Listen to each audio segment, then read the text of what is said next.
Hi everyone, welcome to JR tutorials. I am your friend Rahul Jaiswal. तो दोस्तों, आज again आपके सामने one of the most beautiful history का लेक्चर वीडियो में लेकर आ गया हूं। और जैसा कि आप जानते हैं यार, हमारे 6th स्टैंडर्ड के लिए हमने ऑलरेडी साइंस का और मैथ्स का बहुत सारे चैप्टर्स कंप्लीट कर दिए हैं। तो आप जाके हमारे वीडियो सेक्शन में या फिर प्लेलिस्ट सेक्शन में चेकआउट कर सकते हो। बहुत सारे चैप्टर्स आपको देखने मिल जाएंगे। लगभग 6-6, 7-7 चैप्टर साइंस मैथ्स का हो चुका है। और आप लोग कंटिन्यूसली डिमांड कर रहे थे हिस्ट्री की, ज्योग्राफी की, तो हिस्ट्री स्टार्ट हो चुका है। ज्योग्राफी भी बहुत जल्दी स्टार्ट हो जाएगा। और बाकी जो स्टूडेंट्स है 7 से लेकर 12 तक के वीडियोस तो पूरे प्रेजेंट है हमारे चैनल के ऊपर। तो वहां से भी आप जाके देख सकते हो, अपने दोस्तों को बता सकते हो हमारे चैनल के बारे में। तो सबको इन्फॉर्म कर देना, अपने सभी चीज को शेयर कर देना, ठीक है। चलिए आज की वीडियो पे आते हैं। तो वो है हमारा चैप्टर नंबर 1, जो कि आप जानते हो कि 6th स्टैंडर्ड हिस्ट्री का हमने चैप्टर नंबर 1, जिसका नाम है इंडियन सब कॉन्टिनेंट एंड हिस्ट्री, ये चैप्टर की शुरुआत की थी। और ऑलरेडी एक लेक्चर हमने बना दिया था। ये लेक्चर में हमने डिस्कस किया था कि क्या क्या बेसिक चीजें होती है हिस्ट्री की, अगर हम बात करें वो हमने डिस्कस किया था।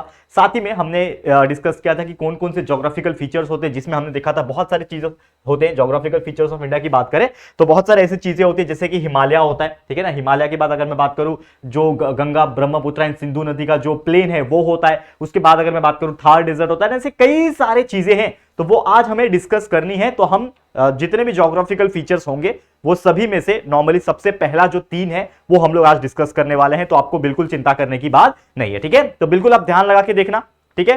जितना हो सके उतना आप ध्यान लगाओगे तो आपको पूरा का पूरा टॉपिक समझ में आएगा। तो सबसे पहले अगर मैं बात करूं हिमालयस, तो हिमालयस क्या है? अगर मैं बात करूं, हमारा जो इंडिया है उसके नॉर्थ की तरफ आप देखोगे, मैप में जाना, मैप में आप नॉर्थ की तरफ देखोगे तो आपको पता चलेगा कि पूरा का पूरा हिमालय रेंज यानी हिमालय पर्वत जो है हमारे देश के जस्ट ऊपर सिचुएटेड है। और वो पूरा फैला हुआ है थोड़ा पाकिस्तान की तरफ भी, हमारे इंडिया के ऊपर भी, और थोड़ा सा फैला हुआ है हमारे ऊपर यानी नेपाल और चाइना की तरफ भी आप देखोगे। तो यानी पूरा का पूरा ऊपर का जो रीजन है वो हिमालय से कवर है। तो यहां पे 2 चीजें अगर हम बात करें हिमालय के अंदर, तो हिमालय के अंदर अगर मैं बात करूं हिंद कुश, ठीक है। हिंद कुश आपको पता होगा, आपने अगर थोड़ा भी इसके पहले ज्योग्राफी या फिर थोड़ा नॉलेज आपको पहले से होगा तो आपको पता होगा हिंद कुश। अगर मैं बात करूं इसकी, ध्यान से सुनना, ठीक है।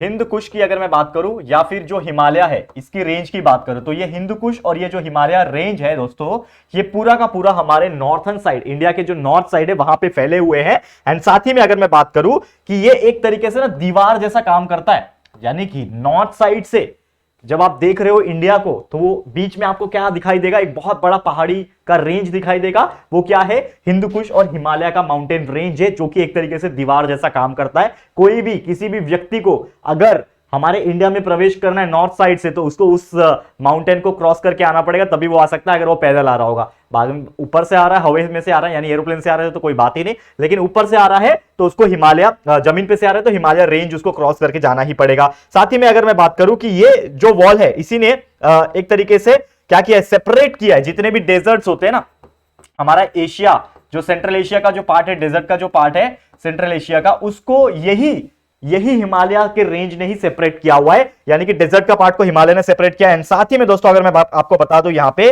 कि एक लैंड रूट यहां पे बनाया गया, खाइबर और बोलन पासेस, जो कि हिंद कुश माउंटेन में आते हैं। किसमें? खाइबर एंड बोलन, ठीक है। खाइबर एंड यहां पे मैं बात करूं बोलन पासेस, जो हम लोग बोलते हैं ना, एक तरीके से रास्ता होता है। क्या होता है दोस्तों? रूट होता है, जो कि इस पर्टिकुलर रीजन से बिलोंग करता है। खाइबर, जो कि पाकिस्तान में भी आता है, खाइबर पख्तूनवा, आपने नाम सुना होगा। तो खाइबर और बोलन पासेस यहां पे एक तरीके से रास्ता बनाए गए हैं। और यहीं से अर्लियर टाइम में, जो आपको पता है प्राचीन काल में जब इन्वेडर्स आते थे हमारे देश के ऊपर, घुसपैठिए आते थे, आपको पता है वो टाइम पे ना एरोप्लेन था ना कुछ था, लेकिन फिर भी दूसरे देश से अलग अलग लोग आते थे, ठीक है ना, जो सल्तनत लोग थे, ठीक है ना। और साथ ही में अगर हम बात करें मुगल्स थे, और ऐसे कई सारे इन्वेडर्स जब आए थे तो वो कहीं ना कहीं इन्हीं रास्ते से आए थे। तो ये जो रूट बनाया गया था एंशिएंट रूट, ये एक तरीके से रास्ते से आते थे। और एक तरीके से क्या बन जाता था? ये एक ट्रेड रूट भी बन जाता था। क्या बन जाता था? ट्रेड, व्यापार करने का रास्ता। जैसे कि बहुत सारे सामान इंडिया से भी बाहर जाता था, इंडिया के अंदर भी बहुत सारे सामान बाहर से आते थे, तो एक रास्ता तैयार होता था, यानी ट्रेड रूट जो है वो तैयार होता था। रास्ता, ट्रेड रूट जिसको हम लोग बोलते हैं, ठीक है, जिससे व्यापार हो सकता है, कुछ सामान इधर उधर से उधर। और ये जो रास्ता बनाया गया था ना सेंट्रल एशिया, जो कि मतलब अरब सागर को पार करके एंड उस वहां से रीजन जो बनाया गया था, वो रीजन को ना सिल्क रूट कहा गया था, क्योंकि वहां से ना सिल्क जो होता है, आपको पता है रेशम का एक टाइम पे बहुत डिमांड था, आज भी बहुत डिमांड है। तो वहां पे रेशम की जो तस्करी है, तस्करी नहीं बोल सकते आप, ट्रेडिंग बोल सकते हो, तो वो की जाती थी। तो सिल्क रूट यानी कि यहां से लेके वहां तक सिल्क पहुंचाया जाता था, फिर वहां से इंडिया में कुछ लाया जाता था। तो वो रास्ते को एक नाम दे दिया गया था जिसको हम लोग बोलते हैं सिल्क रूट कहा जाता है, ठीक है। और सिल्क जो है सबसे मेन कमोडिटी हुआ था वेस्टर्न कंट्रीज को सप्लाई करने के लिए, क्योंकि हमारे इंडिया में पाया जाता था, लेकिन वेस्टर्न जो दूसरे पश्चिम देशे होते हैं, वेस्टर्न कंट्रीज जो होती है ना, उनको सिल्क की काफी ज्यादा जरूरत होती है, काफी ज्यादा डिमांड होती है। तो वहां तक सप्लाई करने के लिए यही रास्ता का इस्तेमाल किया जाता था, एंशिएंट रूट का, इसीलिए उसका नाम क्या पड़ गया, सिल्क रूट पड़ गया। एंड ऐसे कई सारे वेस्टर्न कंट्रीज इसका यूज करते थे।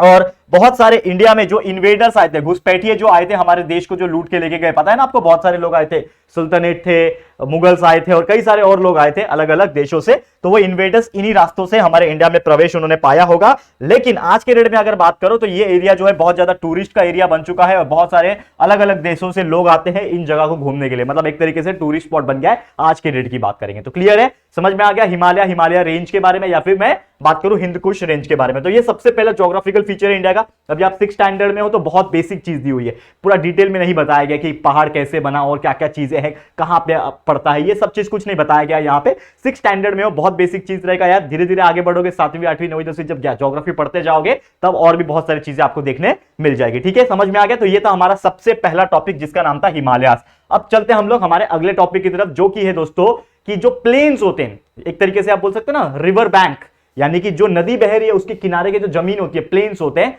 तो सिंधु नदी, गंगा नदी और तीसरा जो है ब्रह्मपुत्र, ये तीनों का जो प्लेन्स है संगम आपस में कैसा हो रहा है और कहां कहां हो रहा है, ये हम लोग डिस्कस करेंगे।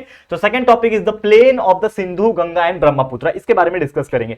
तो अगर मैं बात करूं ये तीन जो नदियां हैं दोस्तों, ठीक है ना, सिंधु नदी जिसको आज के डेट में इंडस रिवर के नाम से जाना जाता है, इसका नाम रख दिया सिंधु नदी के नाम पे ही हमारा इंडिया का नाम पड़ा है, मैं आपको बताना चाहूंगा, ठीक है। सिंधु को इंग्लिश में इंडस का नाम दिया गया था और जब अंग्रेज आए थे तो उसी प्रकार इंडस को नाम लेके कंसिडर करके अपना जो भारत देश है उसका नाम क्या रख दिया था, इंडिया रख दिया था। तो पहले हमारे देश का नाम क्या था, हिंदुस्तान था, ठीक है ना। जब पाकिस्तान अलग हो गया, उसके बाद पाकिस्तान अलग हो गया, हमारा इंडिया अलग हो गया, तो नाम क्या रखा, इंडिया। और आज भी आप देखोगे तो इंडिया का एक्चुअल में नाम क्या है, the Republic of India, correct है, ये आप जानते होंगे, नहीं जानते होंगे कोई बात नहीं, ठीक है। तो ये हो गया हमारा सिंधु नदी से वो सब चीज क्या हुआ था, इन्वेंट हुआ था, मतलब जो नाम है वो दिया गया था। तो अगर मैं बात करूं जो रीजन है ना, ये तीन बड़ी नदी मिलके बना हुआ है, 3 बिग रिवर, ठीक है। और ये कौन कौन सी नदी है, सबसे पहला है सिंधु नदी जिसको इंडस कहा जाता है।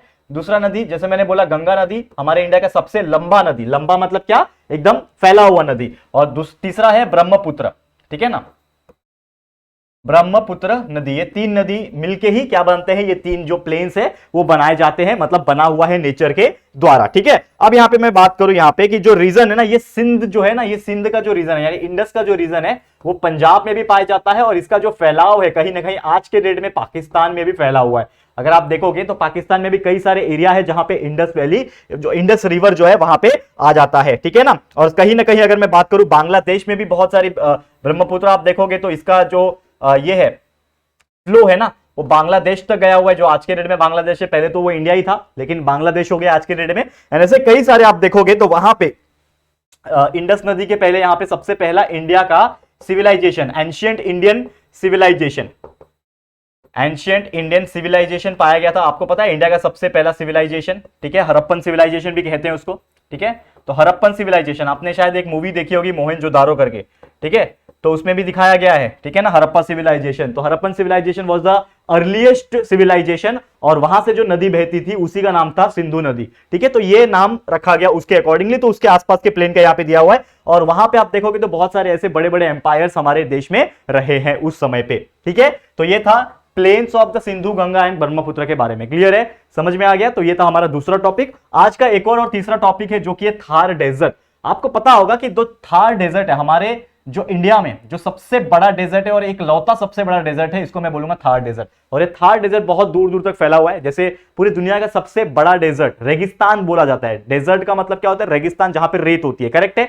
तो पूरे वर्ल्ड का सबसे बड़ा डेजर्ट सहारा डेजर्ट को माना जाता है, जो कि लगभग अफ्रीका में पाया जाता है, ठीक है। लेकिन हमारे देश में, हमारे इंडिया में भी एक बहुत बड़ा डेजर्ट है जिसका नाम है थार डेजर्ट। तो ये जो थार डेजर्ट की अगर मैं बात करूं, ये राजस्थान, हरियाणा, ठीक है, मोस्टली देखा जाए तो इसका जो पार्ट है वो राजस्थान में पाया जाता है, कुछ हिस्सा जो है हरियाणा में भी पाया जाता है और कुछ हिस्सा गुजरात में भी पाया जाता है। आपने रन ऑफ कच्छ का नाम सुना होगा, कच्छ, ठीक है। तो कच्छ का जो रीजन है वो भी एक तरीके से डेजर्ट ही है, वहां पे जो रेत है वो थोड़ी सी अलग कलर की है, थोड़ी व्हाइटिश कलर की है, लेकिन उसको भी रेगिस्तान में ही काउंट किया जाता है। That is nothing but the Thar desert. Clear है, समझ में आ गया। तो ये जो राजस्थान हरियाणा है और साथ ही में गुजरात हो गया, इसी में आ जाता है। और कुछ हिस्सा ऐसे भी है जो आज के डेट में जो पाकिस्तान का इलाका है, ठीक है ना, जो गुजरात के जस्ट टच में है, अगर आप मैप देखोगे तो आपको आइडिया लग जाएगा। तो बहुत सारा थार डेजर्ट का जो एरिया है वो गुजरात में भी शामिल हो गया है, जो एक तरीके से पार्टीशन के बाद हमारा देश अलग हो गया था ना, तो उसमें हो गया था पार्टीशन में। और यहां पे डेजर्ट में से अगर मैं बात करूंगा तो इसके नॉर्थ में एक नदी बहती है जिसका नाम है दोस्तों सतलज, ठीक है ना। सतलज नदी जो है वो बहती है इसके नॉर्थ में। अगर मैं बात करूं, वही अगर मैं बात करूं रन ऑफ कच्छ जो है, ठीक है ना, जिसको मैंने बोला गुजरात में पाया जाता है, तो रन ऑफ कच्छ जो कि इसके साउथ में पाया जाता है, ठीक है ना। साउथ में क्या है, नॉर्थ में सतलज नदी बहती है, रन ऑफ कच्छ जो है वो साउथ में है, ठीक है। और जो इंदस नदी है जिसको हम लोग सिंधु नदी बोलते हैं, ठीक है, जो इंदस है जिसको हम लोग क्या बोलते हैं दोस्तों, सिंधु नदी है, वो उसके किधर पाई जाती है, वेस्ट में पाया जाता है, ठीक है ना। तो ये आपको ध्यान में रखना है, तो वेस्ट में पाया जाता है। साथ ही में जो घग्गार रिवर जो है ना, जो हिमाचल प्रदेश से ओरिजिनेट होता है और वो थार डेजर्ट में आता है। कौन सा रिवर, घग्गार रिवर, स्पेलिंग याद रखना, ठीक है ना। घग्गार रिवर जो है ये हमारे हिमाचल प्रदेश से शुरू होता है। तो ये पाकिस्तान में इस रिवर का जो नाम रखा गया है वो दोस्तों हाकरा रिवर रखा गया है। ये आपको छोटी छोटी चीजें हैं, ये याद रखना है। क्या रखा गया है, हाकरा रिवर, ठीक है। तो Ghaghara river originates from Himalaya, that is India में घाघरा रिवर बोलते हैं, लेकिन पाकिस्तान में इसको क्या बोलेंगे, हाकरा रिवर बोलते हैं, ठीक है ना। हाकरा के नाम से जाना जाता है। और बहुत सारा राजस्थान का जो पार्ट है कहीं ना कहीं वहां पे भी हड़प्पन सिविलाइजेशन हुआ था एक टाइम पे, और बहुत सारा जो पार्ट है डेजर्ट का वो पाकिस्तान में भी शामिल हो गया है। क्लियर है, समझ में आ गया दोस्तों। तो उम्मीद करता हूं कि ये चीज समझ में आ गया होगा आपको। तो ये था हमारा third topic, that is Thar desert. बहुत ही शॉर्ट एक्सप्लेनेशन था, बहुत ही स्वीट एंड सिंपल सा टॉपिक है। तो ये 3 टॉपिक हमारे हुए हैं इस ज्योग्राफिकल फीचर्स ऑफ इंडिया में, लेकिन और भी ऐसे बहुत सारे टॉपिक्स हैं ज्योग्राफिकल फीचर्स की अगर मैं बात करूं तो वो सभी चीज हमें डिस्कस करना है। लेकिन हम क्या करेंगे, ये लेक्चर को यहीं पे स्टॉप करेंगे और अगले लेक्चर को कंटिन्यू करेंगे। हमारा जो बचे हुए 3 टॉपिक है, ताकि हमारा जो ये चैप्टर चल रहा है वो पूरी तरीके से कंप्लीट हो सके। तो अगला लेक्चर आप लोग के लिए बहुत इंपॉर्टेंट है, बिल्कुल ध्यान से देख लेना, आपको पूरा हर चीज समझ में आ जाएगा, ठीक है। चलो फिर आज के लिए इतना ही। ये वीडियो आपको कैसा लगा है प्लीज हमें कमेंट करके बताना। 6 स्टैंडर्ड के कई सारे वीडियोस हम बना चुके हैं, बाकी स्टैंडर्ड के वीडियोस पहले से ही सब चीज प्रेजेंट है, तो आप बस शेयर करते रहो अपने दोस्तों के साथ, सभी फ्रेंड्स, सभी दोस्तों, सभी रिलेटिव्स को बताते रहो और उनको भी बोलो आगे शेयर करने के लिए, ठीक है। तो आज का वीडियो पसंद आया कि नहीं कमेंट करना, वीडियो पसंद आया तो प्लीज लाइक कर देना और अपने दोस्तों के साथ शेयर जरूर से कर देना, ठीक है। और अगर फर्स्ट टाइम आए हो चैनल पे तो चैनल को सब्सक्राइब जरूर से कर देना, साथ में बेल आइकन को भी प्रेस कर देना, ठीक है। तो जल्दी मिलेंगे हमारे न्यू वीडियो में, तब तक के लिए thank you and good bye.